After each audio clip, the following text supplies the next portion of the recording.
Hi guys, well it is 1 o'clock on the Pacific Coast. I am recording here from California. I am Dr. Angie and I want to welcome you to our very first Dr. Angie Live. Now, I am not a techie person, so I am hoping this is coming through. I am hoping you can hear me. It looks like we are good. So I'm gonna get going on this. So we are here and we're going to be talking about the 10 tips to ease the frustration of back to school for you and your kiddos with dyslexia, ADD, ADHD, autism, anxiety disorder, mood disorders, pervasive developmental disorder, not otherwise specified. And with all that said, this really applies to anybody and everybody.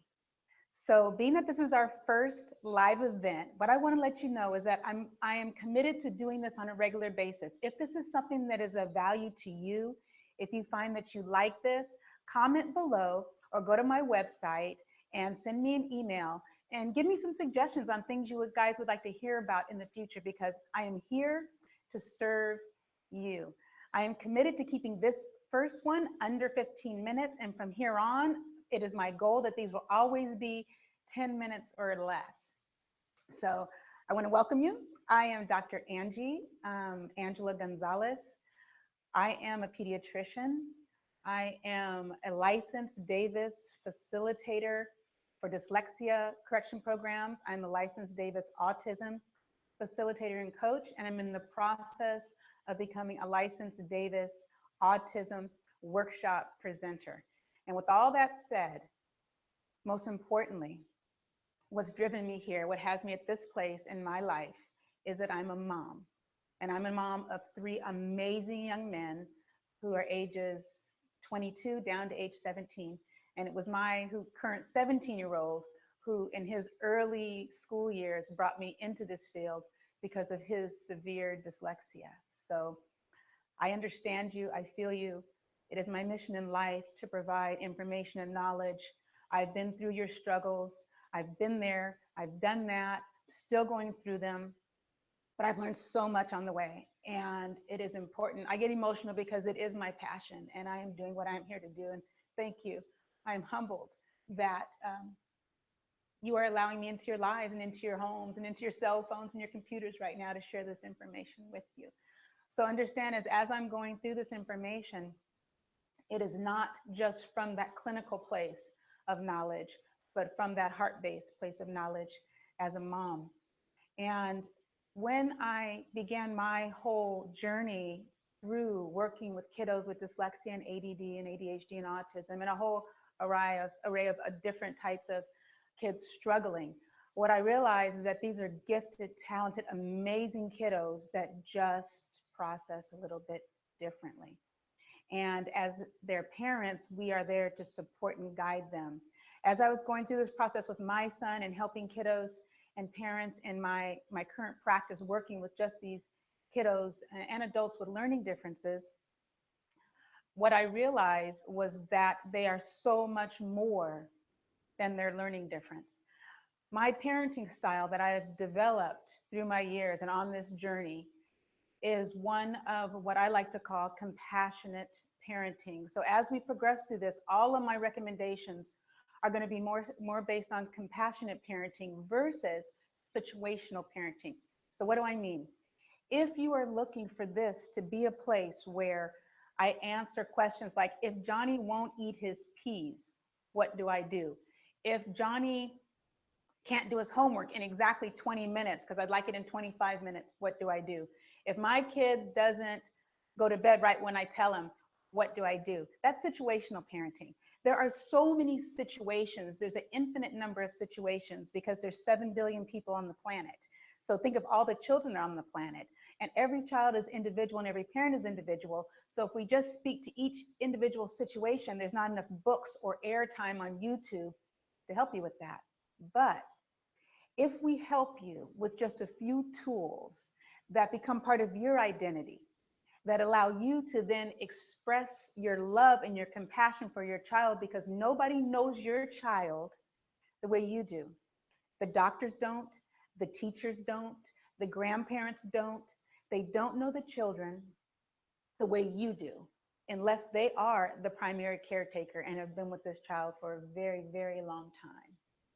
So with that said, want to empower you with tools so that you know how to respond to your child in any given situation. So what I like to call that is compassionate parenting. So everything that I would discuss will be based on compassionate parenting. Because with that information, you can bring it out to a bunch of different circumstances versus situational parenting. So with that said, what are we going to be talking about? We said the 10 tips to ease the frustration. Now, frustration of back to school, that could be the anxiety, the depression, the sadness, the terror, the fear of back to school. For you, because the parent is affected as well, and your kiddo, because whatever we are feeling as parents, multiply that times 100, and that's what your kiddo is experiencing. Why is this an important topic? Because in the school age years for these kiddos, they are spending 6 to sometimes 8 hours a day, 5 days a week in this place that's called school. And whether that is a traditional school where they're there the whole day, whether it's a charter school where they go there for part of the week and then they're homeschooled the rest, or whether it's a primary homeschool situation, still this is their experience for many hours out of the day. And so if it is a place where they are not experiencing some levels of joy and support and guidance and acknowledgement of their gifts, it becomes a horrible place. And imagine if you as an adult, if that's where you had to be on a regular basis. For me and my son, going back to school, getting done with that whole beautiful 2.5 months of summer where we got to get up a little bit later, we got to decide what we were going to do on our days, we ate a little more junk food, we stayed up a little bit later. To see the days coming, and I remember the terror my son would exhibit just in the idea that school was getting closer. Right? Mommy, how many more weeks? Mommy, how many more days until we go back to school? And for me, it was like, oh, I have to get back into this, into driving every day and getting them and hearing them complain every morning and getting them up in the morning. There's a lot of stress associated with it. And because it is such a huge part of our days during the school year, if we just had a few tips to help us feel more easeful and more joyful in that process, wouldn't that be of benefit? Now, with that said, we're going to talk about 10 tips. Is there only 10? No, there's probably 100, 200.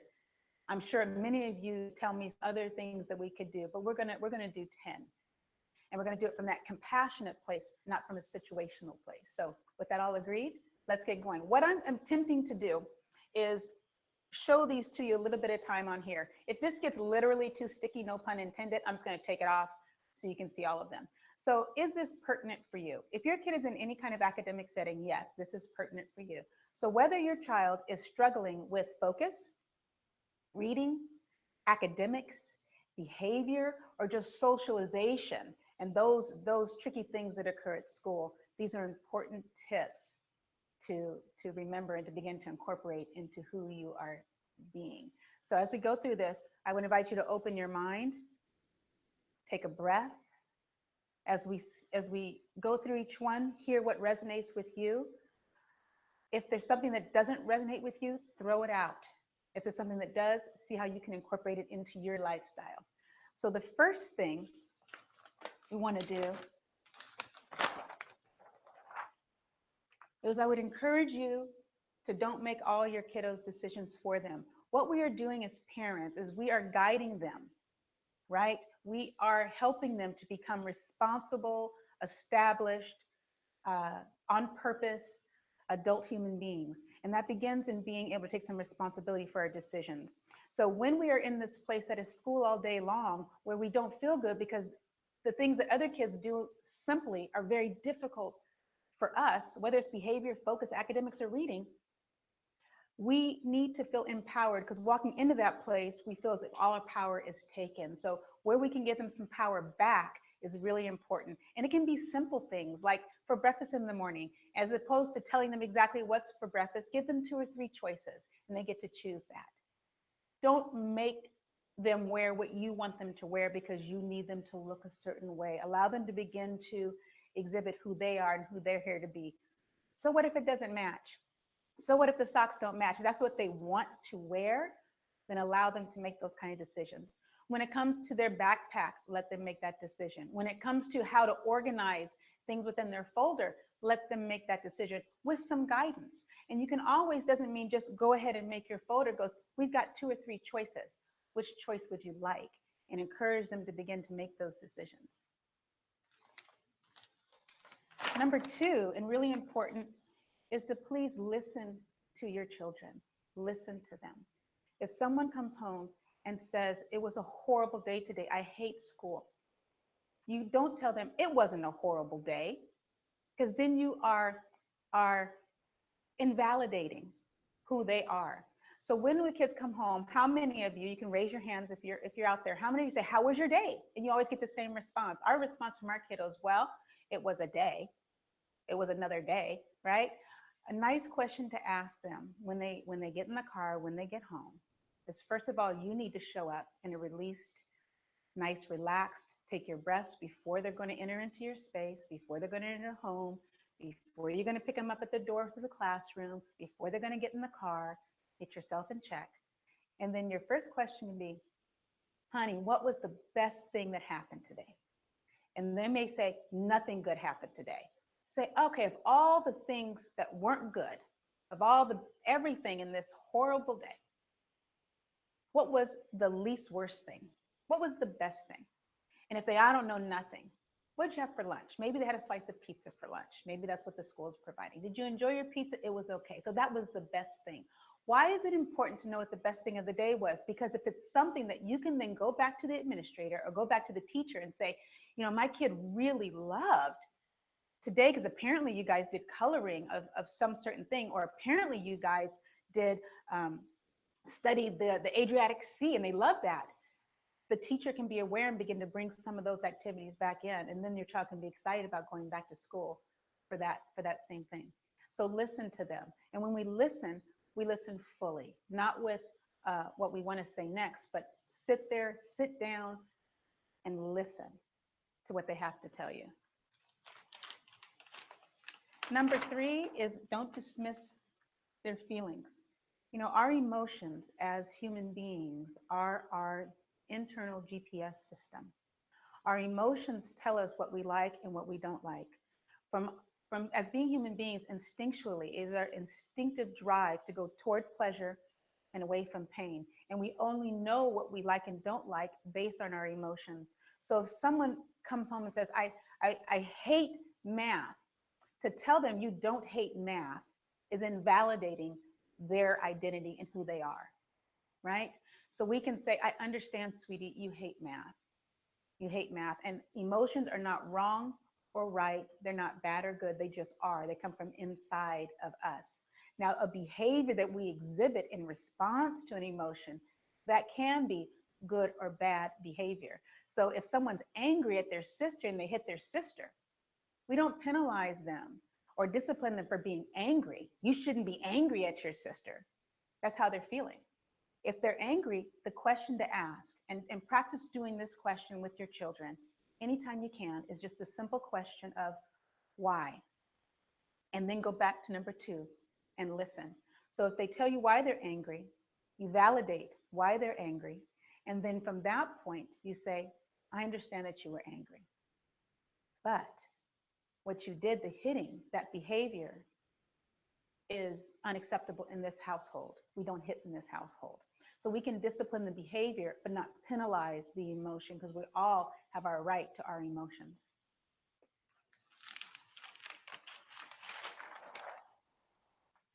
Let them know that they are so much more than their grades, their school performance, and their behavior.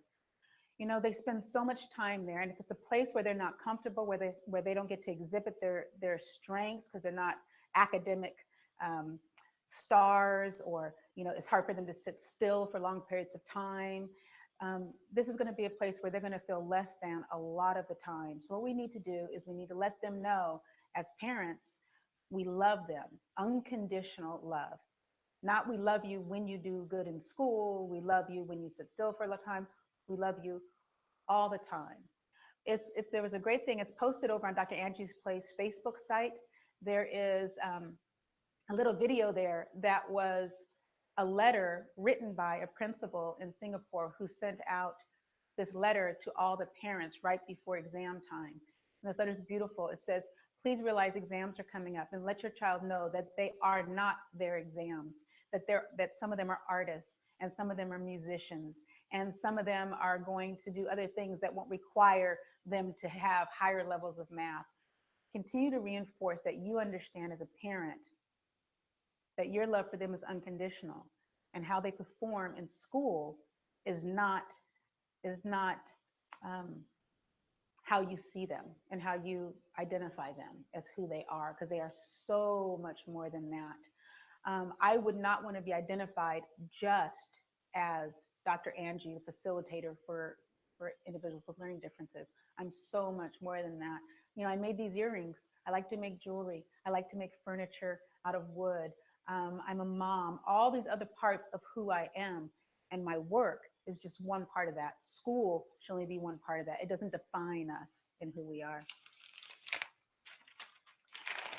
Accentuate their positives, and all that means is find what they do good, find what they love, find what gives them passion, and praise them for that. And I'm serious. I know people have a lot of things against video games. Many of these kiddos we're talking about are visual learners. And for me, I'm a visual learner. So for me, watching TV and sometimes playing a video game, it actually calms my brain because it's doing a lot of the visual work for me. Now, I don't think there should be long periods of time doing that. But if they're wonderful at a game, tell them, man, you are awesome at that.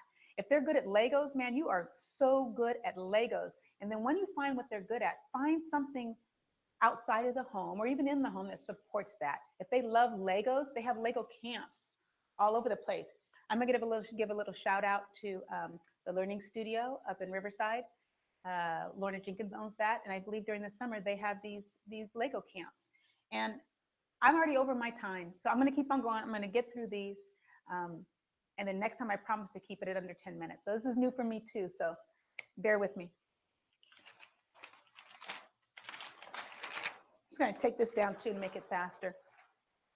Stop yelling at your kids to focus. A lot of these kids have a difficult time focusing on something that they are not interested in. Now, we know if your kiddo is ADD or ADHD and they have a difficult time focusing on schoolwork or something, we know they do not have attention deficit. They just have the inability to pay attention to what we would like them to pay attention to. If they're into something they love, they know how to do that. So until you have some tools that you can teach them how to focus, if you know a Davis facilitator, read the book, The Gift of Dyslexia. That will give you some tools to help them. But until then, you can tell them, you know how you're in the zone, you know how it feels when you're right in that game or when you're drawing or when you're in that place and you can't even hear anybody else, but all you can do is see what's in front of you, and tell them that's focus, that's the zone, and help them get into that place. So if they're doing homework, you can ask them, can you feel the way it feels when you're in the zone with your video game? Can you go ahead and get that feeling right now? And then bring them into the work. Talk to the teacher. Let your teacher know that there's so much more than their ADD or their ADHD or their dyslexia or their autism. These teachers have 30 to 50 to 150 other students that they're seeing on a daily basis. And so they need to know your child. And if the child is struggling, all they're going to know is the struggles the child's having. Have a conversation with them. Let them know that he loves Legos. Let them know at home this is his favorite thing to do. Let them know that he's so protective of his little sister. And it begins to humanize them so that they begin to have a connection with that individual. As a parent who pays property taxes, you have the right to have your child assessed if you need to do that by the school district. And you also have the right to go in and ask for accommodations. So what are accommodations? That is just what can be done in a classroom or at school to make things more easeful for your child. Yeah. So accommodations for a struggling reader would be like, don't have them read out loud in class, please, unless they've had the information the night before so they could practice it. They don't feel less than. If you're going to go to the library, don't make them get a book that is going to be uncomfortable for them to read. Let them pick something that is their reading level, if that was what makes them feel more comfortable. Maybe if they lose focus very easily, maybe they need to be allowed to be in the back of the class and be on a little yoga bouncy ball or walk in the back of the classroom during class time. So little accommodations like that. The next thing is homework. Just breathe. It's just homework. Many of the schools and stuff have way too much homework these days. I've loved that a couple of teachers have sent home things to parents saying there will be no homework in my classroom this year. What they would learn in the classroom, and then they get to go home and be kiddos. I absolutely love that idea.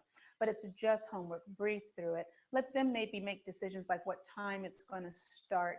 Um, Change your expectation. If you think that your little kiddo who's kind of squirmy when they sit and do homework is going to sit there for one whole hour without moving, then you have set a unreachable expectation. And whenever we set expectations that are not reached, we will always be frustrated. So homework is just homework. Relax. If it's too much and you're sitting there in elementary school doing 2 or 3 hours a night, it's too much. Go back and ask for some accommodations, and your child should not be having that much homework. Your child needs to have time to be a child. And last but not least, advocate for your child. Be your child's hero, not another one of their enemies. They've got enough people on the other side of the line against them. Don't go on the other side of that line working against your child. Get back on the side, become that mama, papa bear, come back on the side with your child and advocate for them. You are their voice. You are their physical barrier against everything else that is terrifying and difficult for them with school. So I hope that helps. Parent from your heart. I would love to invite you to go to Dr. Angie's Place. I'm hoping it's right down here somewhere, drangiesplace.com. And I have a free ebook there that is just my gift to you. You can go there. You could download that ebook. It gives you some more tips about dealing with school and our kiddos who have some learning, behavioral, or social challenges. And until next time, I love you. I'm in gratitude to you. I'm humbled that you're allowing me to work in my purpose, and keep it simple. Until next time, bye-bye.